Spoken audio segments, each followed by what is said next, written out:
We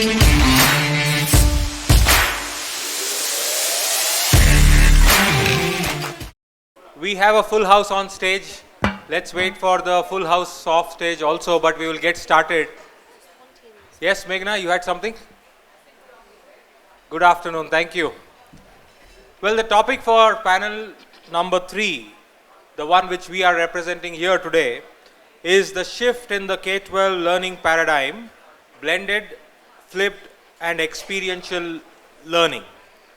Now, none of these terms need special introduction. All of us have been practitioners, and the last 2 years have actually took us on and off these words in practice.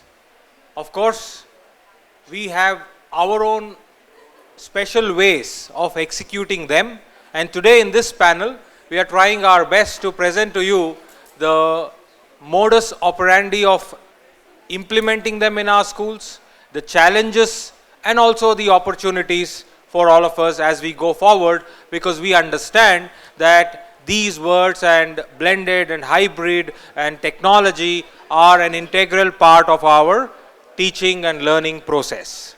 So without much delay, we are fully cognizant of the fact that this is the first panel post-lunch. So we are going to keep it very crisp, very straight to the point, and we will leave you a lot of food on the table to think. That way at least you will be active and also involved in the discussion. So let me start from my right, and please pardon my ignorance, I don't have any introduction about your names, and I know few familiar faces, but not all faces are familiar, so can you? Thank you so much. So I'll start with Madam Lakshmi, principal from the Surya, the Global School, Hyderabad.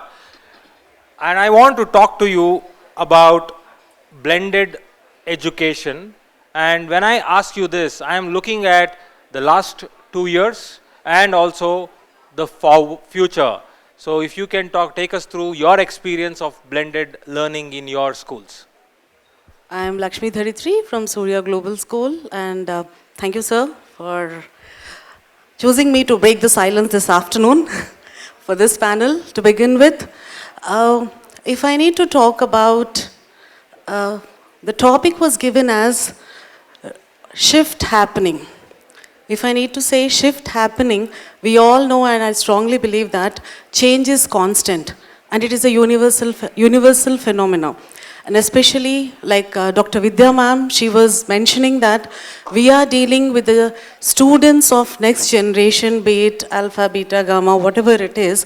Every year, it's quite challenging as an academicians that how we make ourselves quite updated with the trends and the methodologies what we are supposed to. And thanks to COVID, I think we all are in a pseudo perception that this pandemic had given us a scope that yes, we were venturing with something new or something different, of course, but that newness is not just because of the pandemic. Even before the pandemic, there were many instances as an academicians, be it any curriculum, we were constantly exploring how we can bring a difference in the education pattern, be it by the board, be it by the school, at every level, even in the classroom by teacher as well. Always they try to break the monotony in the classroom. And here blended has given another avenue for us just to go beyond. And if you talk about the future, and again here, the topic yesterday they were brainstorming that how a curriculum need to be redesigned as per this post-COVID, how exactly we are supposed to move forward. But the curriculum, it has its own restrictions. See, it is a big word what we use, but altogether a curriculum should not give a path or just rule the organization or the academic or education pattern, because curriculum is just an outcomes what we give age appropriate. Beyond that, there are lot many procedures, strategies, methodologies and personal perspectives as well as methods with the class teacher adapts within the classroom as per the need analysis of the learners. So I think instead of too much of brainstorming, I think there will be lot many instances spontaneously where the learners will give us an insight how to go ahead. let me tell you, this generation teachers are quite different. Even when you correlate with our generation, they want different things every time, and they welcome the newness. So here, that's how they could cope up with the challenge of this pandemic. And even in future, they doesn't want to go back with this blended learning especially, but they would like to, because we have taught them the way we believe that we need to teach the student how to learn, not that what to be taught. The same happened with the teacher. We have tuned them in the path. I think they will explore more and go beyond exploring themselves, not only in the field of technology, but how they can make it interdisciplined in regard with methodology, content, strategies, and the outcome to mold a best student, not only within the classroom, but with a global perspective. That is very important. Thank you so much. Global perspectives, integration, open mind and flexibility. Well, with that kind of a approach, coming to you, Madam Madhumati, hybrid or blended, what we call now, and as we see and implement it, there are already voices which are rising which talks about hybrid is a failure, hybrid is chaotic, and it is creating a lot of concerns. What has been your experience, and if you can take us through some of your ideas? Right? How much are we making them take the responsibility of their learning? How much are we preparing them to take the role of learners so that the technology can become a part of their life? If we are not making them prepared, we are going to lose the game again. At this point of time, whatever the concerns the heads are making or the schools are making about the technology integration into the classroom, this comes when we are not actually taking care of the stakeholders who are the students into our confidence, or make them or groom them to accept the situation or accept that kind of a learning and make them prepared and take up the responsibility. So we have to look out for that element very importantly in their learning. Second, how much are we taking our parents into our confidence? How much are we able to communicate effectively to the parents? Right? Are we advocating, or are the students able to showcase it to the parents? If they have to showcase it to the parents, how are we preparing them? What is that we have in place? So if we are having a plan in hand, then all these systems are going to be a success in our school. Thank you. Thank you so much. Well, as rightly said, Mr. Chandrasekhar was asking how exactly we are going to welcome the children back, and how are we going to take the circumstances and the situation back to school. So here, out of 3 domains where repeatedly all the panelists were mentioning of taxonomy, I think we have, honestly speaking, if we are true to ourselves, we were giving enough emphasis for the cognitive domain, but we all were handicapped in regard with psychometric and affective domain. We all are aware of. And there is a big gap and the lacuna which had come up from past 2 years when children are back to school. Definitely, I think that's where they throw a challenge that we, of course, we can't go back with the time and fill the gap. What we can do in future when they come back, that's something where all stakeholders of this school need to categorically bifurcate.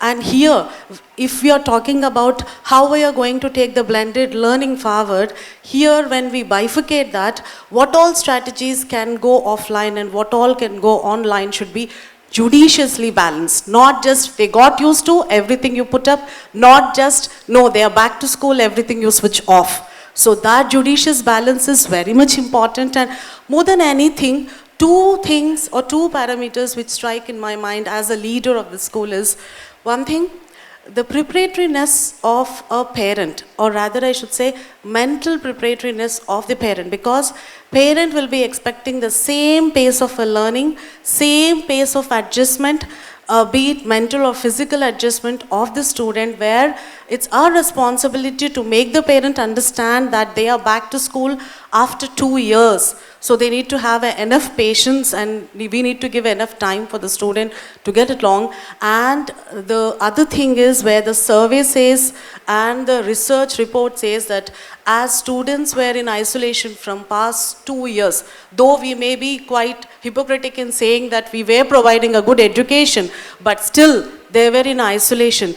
To overcome that isolation, lot of mental counseling sessions has to happen at the age appropriate level. However, be it by the class teacher, be it by the experts, or wherever possible, to make them strong mentally before we even proceed executing anything a formal education, or we take them to a formal platform of education. I hope you all agree with me. Can I add Thank to you, thank a you. little bit? Can I Sure, add? sure. I'd like to add that I just found this line very interesting. We tell the parents to do this, we tell the parents to do that. Who are the parents? Are we separated from the parents? Aren't we also the parents? We are also parents, and we are also educators, and we are also professionals.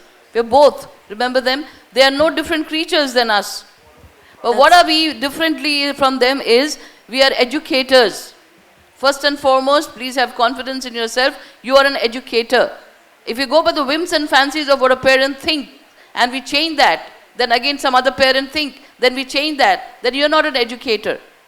So we have to stand by your values and what exactly we have to give it to the society for a parent who probably doesn't think the way the professional thinks here. You're a professional. So I wanted to just elaborate on that point, that why are we separating the fact that we are educators and they are parents? No, we are all together.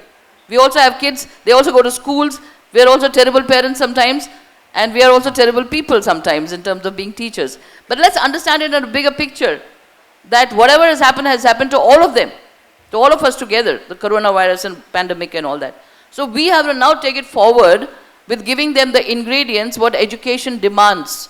So that's where an educator in you comes out. Otherwise you're just a teacher, just teaching from the textbook.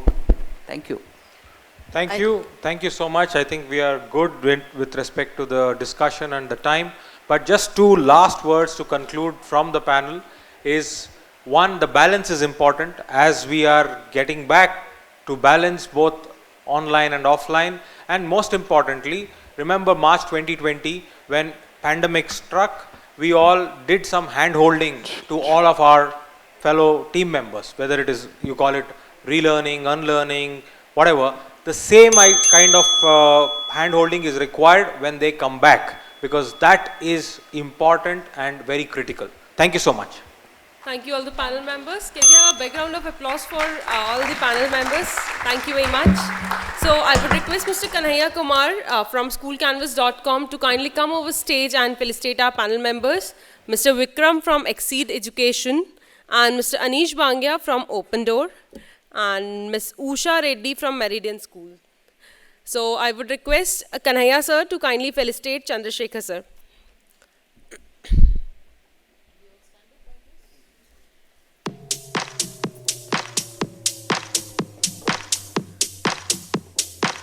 Kanhaiya sir, next I would request you to kindly felicitate Anjali ma'am.